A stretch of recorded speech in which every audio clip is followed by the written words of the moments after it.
Thank you, Locke. Thank you so much for that amazing, fantastic overview of so much history. And I hope I can build upon your talk in my talk. And so let me just pull up my screen real quick. And I will start with my bio, but I don't want to linger on it. Let's start. Hopefully that works. Everybody see that? Give me a thumbs up. So thank you. I'm Margaret Yee. I'm manager of school and teacher programs at the Asian Art Museum. And as I said, I don't want to linger on this slide. I think the most important thing I want to share is that I used to be a teacher. And so I am constantly thinking about how to make museum resources and museum programs accessible, relevant, and engaging for teachers and students. And so I hope my talk today will achieve these goals. So first, I want to provide teachers with ways to use maps and art as a springboard to exploring Asian American identity.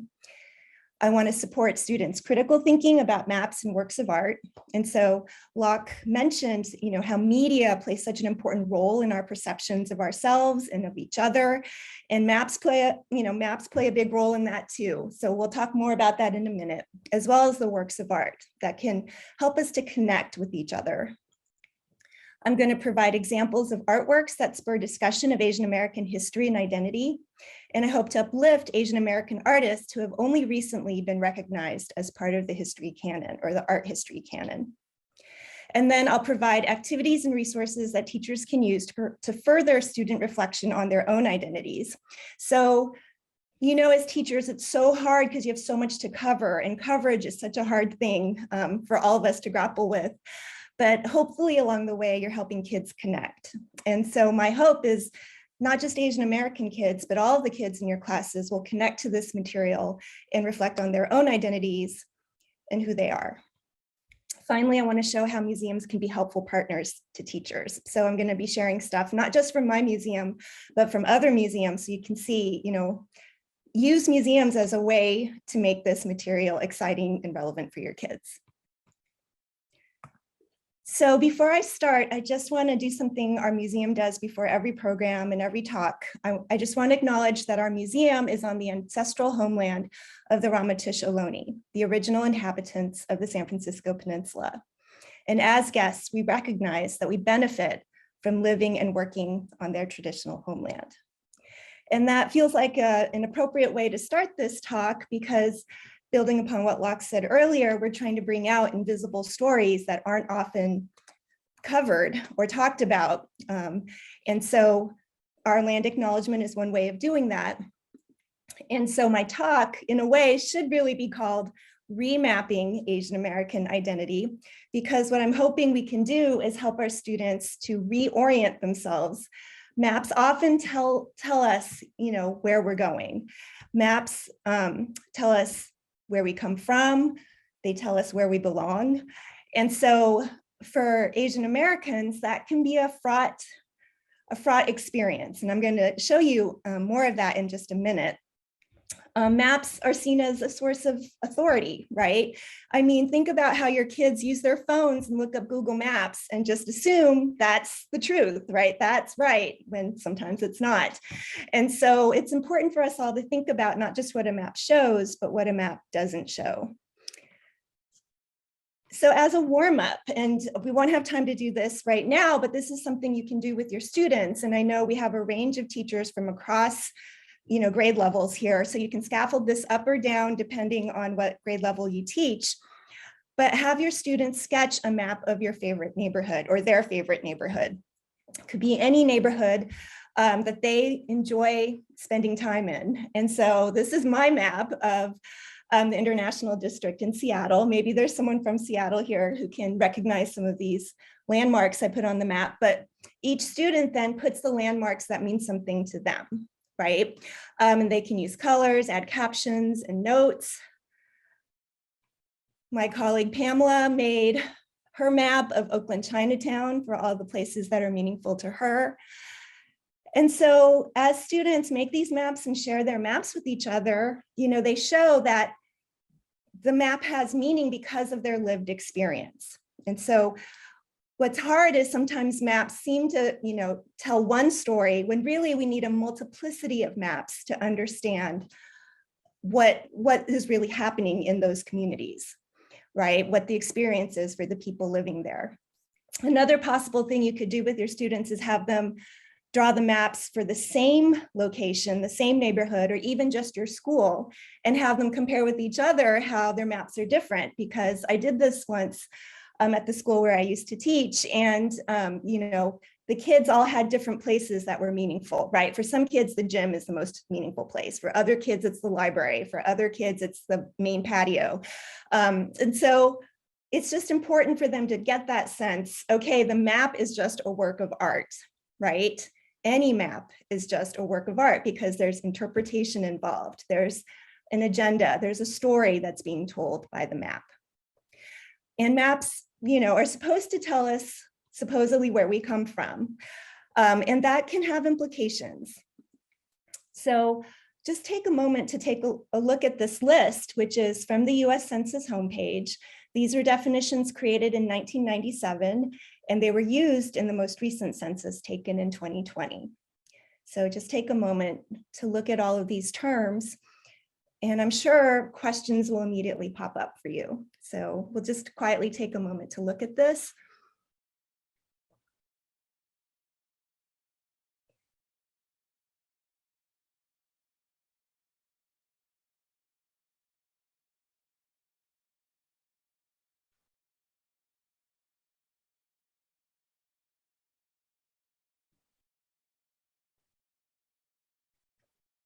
And so what pops out is just, as Locke said, how does this one term Asian, which refers to this one landmass, this one huge geographical landmass, cover all of these subgroups, all of these different identities who don't necessarily identify with each other? People from the Middle East, and we'll talk about the Middle East in just a second, might not identify as white, and they might actually identify as Asian. In fact, there's a term that's now being used called SWANA, which stands for Southwest Asian North African. And as you can see from this slide, it's a way of reclaiming their identity, of not using the term Middle East, which is actually a very Eurocentric term. If you look at a map, for instance, this is the map used by the CIA, the political map of the world. It's a Eurocentric map, right? Europe is in the center. And so the term Middle East is used because it was named from the European point of view. The term Far East is also problematic because it comes from the European point of view. And so you see that term pop up here for Asian, a person having origins in any of the original peoples of the Far East. Now, for a student growing up looking at these maps, this is actually something my younger son said to me not too long ago. He said, looking at this map, and we're in California, our family comes from China and Taiwan. It makes it look like we are from the total opposite side of the world, the total farthest place possible from where we live now. It makes it seem like we are the perpetual foreigner, as Locke brought up, that we are other, that we are totally exotic. But if you look at a different map, this one which puts Asia in the center, we actually aren't that far from where our family comes from. And so the maps we use from a very young age could influence how a student feels about themselves or how other people view them. And so it's important to, again, like I said, bring up a multiplicity of maps to tell the bigger story, to tell more stories so students get the bigger picture. And artists have been doing that. They've been decolonizing maps. And here's an example.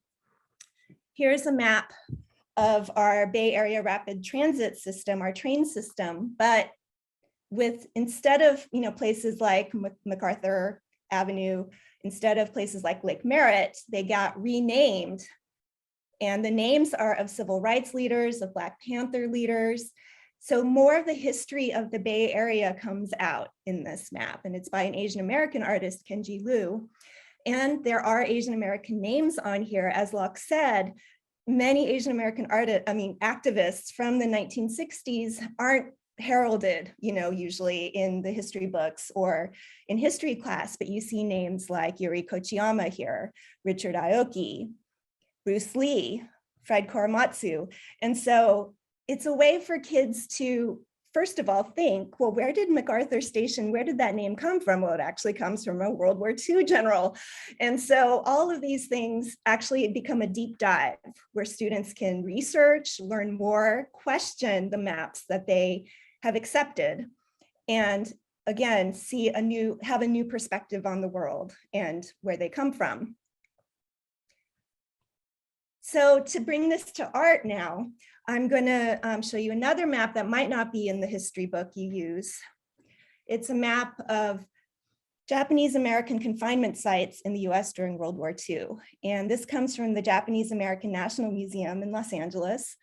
And in addition to the concentration camp or incarceration camps that we know about, we also see on this map all of these other detention centers all the way spread out throughout the country. So while some people might only think of the incarceration as a West Coast phenomenon, detentions were happening throughout the country and on the East Coast. And so if you go to the website that's linked here, and you will get this slideshow later, then you will see the key is very nuanced here. So you see the incarceration camps as sort of the barrack type shape symbol, but then the triangles are also, I think, Department of War sites, and then the stars are Department of Justice sites. And so all of these different sites that we're taking in Japanese Americans, Japanese or people from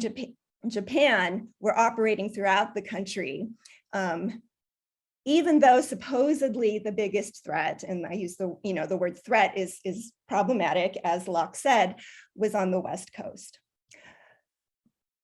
So to bring it to art, right now at our museum, we have on display the paintings of Chiura Obata, Japanese American artist. This is an image of him at an exhibition of his and his brother's paintings at the Palace of the Legion of Honor in 1931.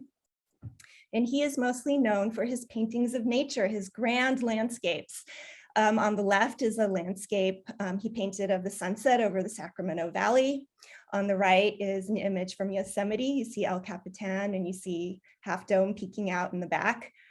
And so he was well known for his landscapes, and he would also take people on hiking trips into the Sierras in order to paint in nature. But his story is fascinating, and it could be one that you share with your kids as a way to connect to what happened during World War II to the Japanese Americans. But he wasn't just someone who witnessed that cataclysmic event. He actually came to America in 1903 as a teenager, and he witnessed in 1906 the Great San Francisco earthquake. And as an artist, he decided to document it. So right now we have on display his watercolors, his sketches of the aftermath of the earthquake, which are amazing to see because we do have black and white photographs, right, of what happened after the earthquake, but it's fascinating to see how an artist saw it, and the personal touches, right, that are put into his paintings. So this is a view of Japantown after the fires. And then you also see the camps that people who became refugees because everything burned down, where they stayed afterwards. And there was segregation at this time. And so this is the Chinese camp at Lake Merritt in Oakland. And this is the Japanese camp in Lafayette Square in San Francisco. It's interesting to see the use of color, right? We access the 1906 earthquake often through black and white images, but to see his use of color, it makes you realize, nature, was still thriving. It shows you the power of nature, right? Nature destroyed this piece of land, but nature was also recovering. And so you think about how people were resilient, right? That they they got through this terrible time, that they supported each other, they helped each other, but in the background, you also note the segregation, right? He also, during the times the Japanese were being registered and then eventually taken to the incarceration camps, he was documenting it. And so because Japanese Americans weren't allowed to carry cameras at this time, he just started sketching. And so this is one of the registration centers in Berkeley. I think this is 1942, First Congregational Church in Berkeley, and he just sketched what he saw and then turned it into an ink painting. And so you can see the soldier here with his rifle in the front. You can see all of these belongings. You can see people trying to, support each other, assure each other it's going to be okay. But then you can talk a lot about, even though this is black and white, the darkness of this tree here, the shading, the shadows, lots you can talk about with your students. And these images could be, accessed online. I know not everybody here is from California. And so hopefully these are, primary sources that you can use. This is a sketch he did at Topaz when a family just arrived, another family just arrived. And he calls it a sad plight. And for the art teachers who are here, what's wonderful is this is a way you see how he's connecting back to the East Asian tradition of ink painting. So when we teach about ink painting at our museum, we talk about the three perfections, that in East Asian painting, you don't just look at the painting itself, you look at the inscription, the calligraphy, and the three perfections are the painting, the calligraphy, and the poetry, because often the inscription is a poem. And so what we see here, I'll translate this for you, is it sounds like a poem that Obata wrote about what he saw when this family came into the camp. And I'll just read the translation for you. It says, no roof, no electricity, no stove. The ground is frozen at this elevation. The cold pierces the skin. The rain has become sleet and not enough bedding. Forced to travel, broken in mind and spirit, are these people from Santa Ana. And so I think there's so much you could talk about with your students about this one image, which again is his work of art that documents something, but also brings out the feelings, the lived experience of the Japanese Americans in this time. And just to close up my discussion of Obata, I just want to share also that he started art schools while he was in the camps. And so again, the resilience, the ability to use art as a way of processing, of healing, even through these terrible, terrible moments. He was sharing that with his fellow prisoners. And so he started the art school at Tan Fran, and those art schools spread out. He started an art school at Topaz as well. And so you see him here painting with children at Tan Fran. So he's a fascinating figure. Eventually he went back to his teaching post at UC Berkeley, but it was a very difficult process for him to be able to go back after the war. But his story is one that I think students will connect to that can lead to lots of rich discussion. So Locke mentioned that Filipinos have been in the US they were among the first to be here in the US from Asia. And so I'm going to now focus on a Filipino-American artist that you might want to talk about with your students. And to set that up, I want to talk about the specter of colonialism. And this is a quote by the political theorist Abulavanir Sivanandan, who is a Sri Lankan political theorist and teacher writing in the UK. And his quote reads, "We are here because you were there." And he was mostly talking about South Asian immigrants in the UK, but that quote can actually apply to a lot of the Asian diaspora, especially the Southeast Asian immigrants that Locke was talking about in her talk. And so let's take a look at another map. And what's maybe interesting, something you can do with your students is looking at old maps. So this is a map from 100 years ago. This is from 1921, a National Geographic map of Asia. And if what's interesting is to look at the changing, the changes in borders and names, in landscape. If you zero in on the Philippines, you see here it says, it's a bad image because I couldn't, when I zoomed in, the resolution got worse, but it says 2 United States here. And so this was when the Philippines was a colony of the US. That then sets up an entryway to talking about Carlos Villa. And right now his works are on display at our museum and they're also available online. I also want to direct you to this excellent timeline on Google Arts and Culture that talks about how the Spanish colonization of the Philippines and then the US colonization of the Philippines drastically, how could it not drastically impact still today the lived experience of Filipino Americans. And so I highly encourage you to take a look at that timeline. But Carlos Villa was born and raised in San Francisco and he was born in 1936, and he went to art school at the SF Art Institute. And while he was there, he asked a professor if he could study Filipino art history. And his professor said, "There is no Filipino art history."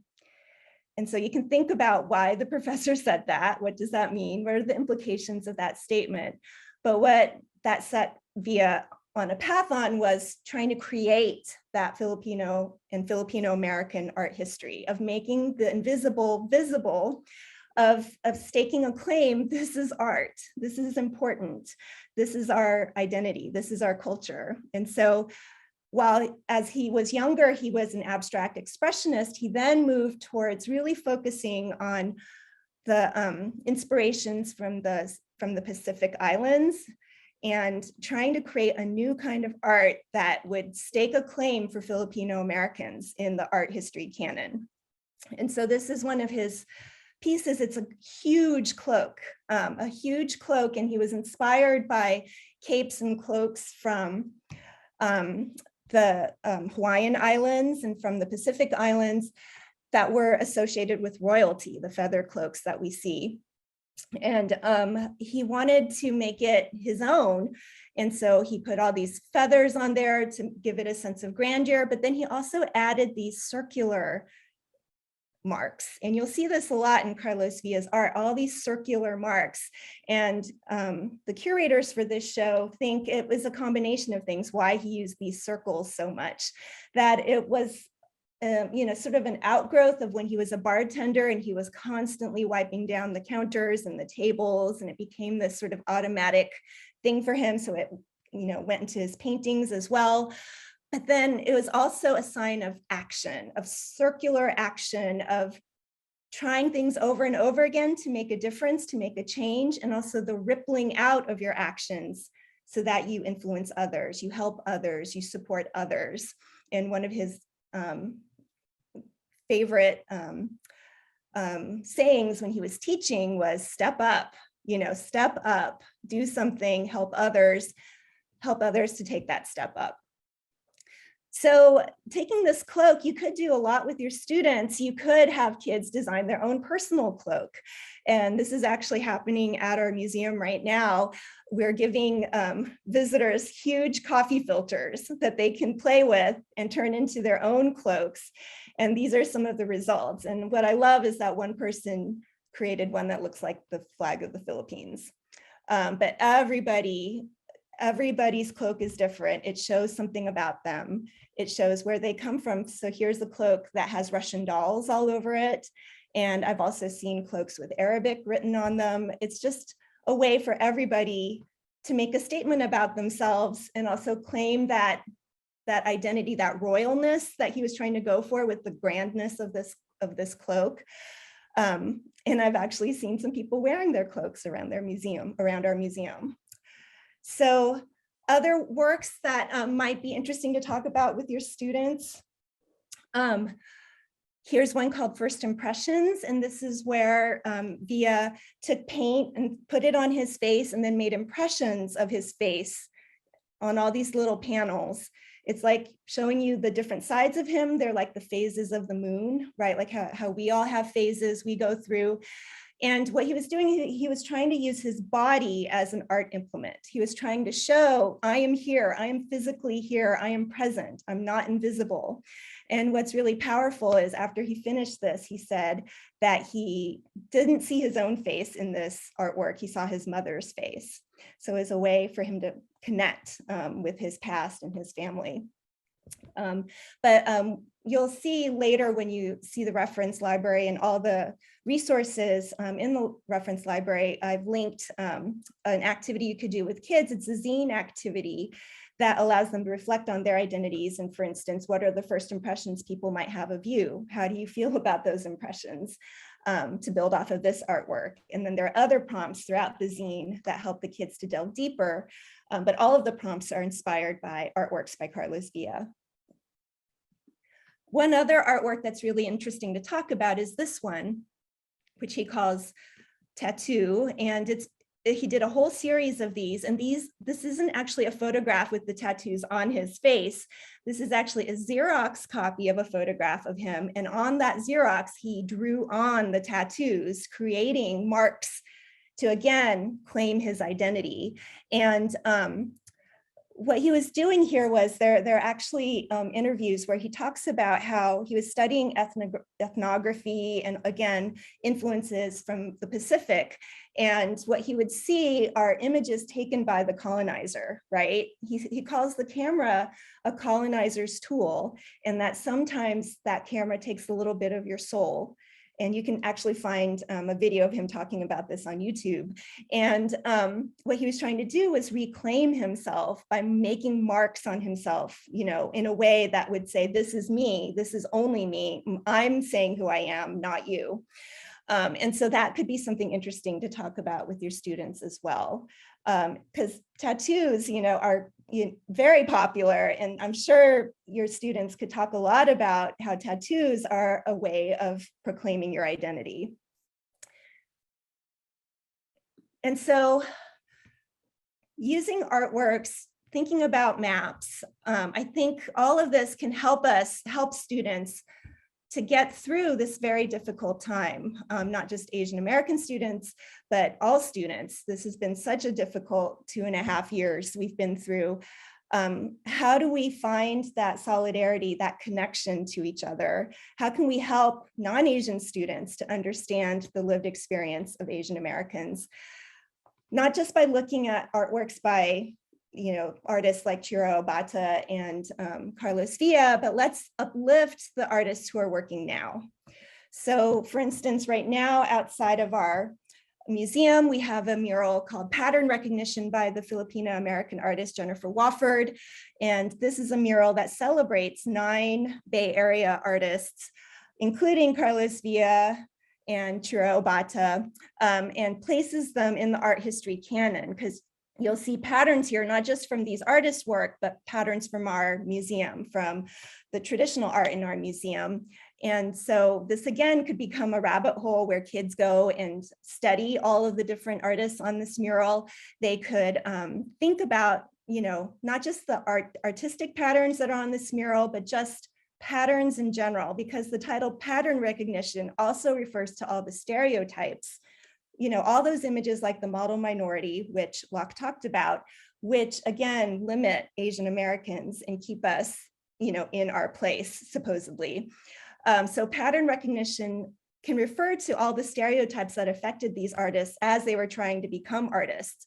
And so all 4 of the Japanese American artists on this mural were incarcerated during the war.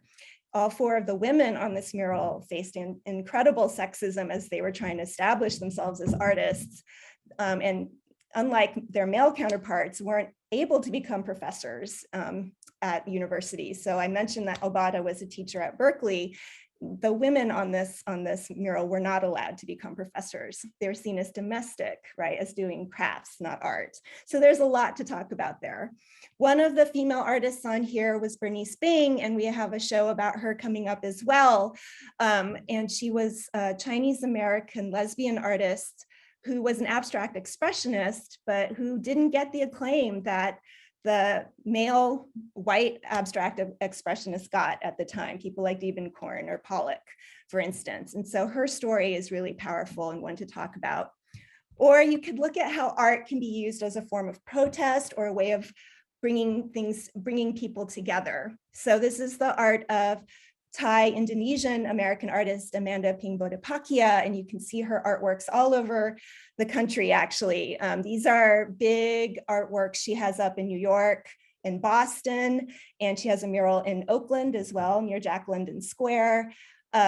She also does these posters that teachers can download. So if you go to her website, which is at the bottom of the screen here, these are posters that are free to download that you can put in your classroom to, again, combat those stereotypes and those patterns that often limit us and make us feel other, make us feel lesser. So real quick, just to wrap up, to go back to the warm-up we started with, if you go back to your neighborhood map, if you could add to it so that it reveals the lived experience of the community, if it can uplift the stories that are invisible, if it could bring out the monuments and landmarks that are often not named or overlooked or in a different language, bring those out and talk about why you are doing that. How does that add to the story or give you the fuller story? So thank you so much. I know I went through a lot just now, but I'm grateful that we had this time together and I look forward to the Q&A. Thank you.